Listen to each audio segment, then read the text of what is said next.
In other news, after years of damning investigations and reports, the European Union finally taking a decisive step towards removing hate from Palestinian textbooks.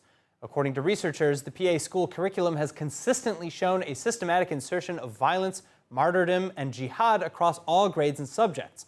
So the EU Parliament approving an amendment that would withhold 20 million euros in aid from UNRWA, or the United Nations Relief and Works Agency for Palestinian Refugees, unless, of course, immediate changes are made. So what can we expect? With the details is CEO and chair of the International Legal Forum, Arsen Ostrovsky. Arsen, thanks so much for being with us again. Now, how big of a cut is this 20 million euros for UNRWA? You know, what's the state of their financing today?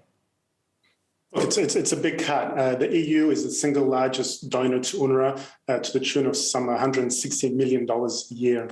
We have to look at this, I think, in the bigger context. UNRWA has, for a long time now, been one of the main impediments to peace, aiding and abetting Palestinian terror operations throughout the region, while not only turning its back to the incitement, to the antisemitism, and to the glorification of violence in the Palestinian textbooks, but as we've also seen, even some of their teachers and educators really playing a leading role in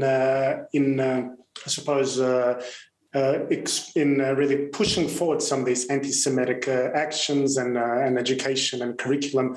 Our organisation, International Legal Forum, has certainly for a long time now called for an overhaul of UNRWA and the EU, for that matter, who, as we've said, are the major donor and the major funder. So it would seem that finally the EU has really said enough is enough. That no longer are they prepared to simply just turn their back to funding such hate, funding such violence. So this is certainly, I think, a very welcome step, and certainly one that we consider a prerequisite to promoting and fostering peace and reform.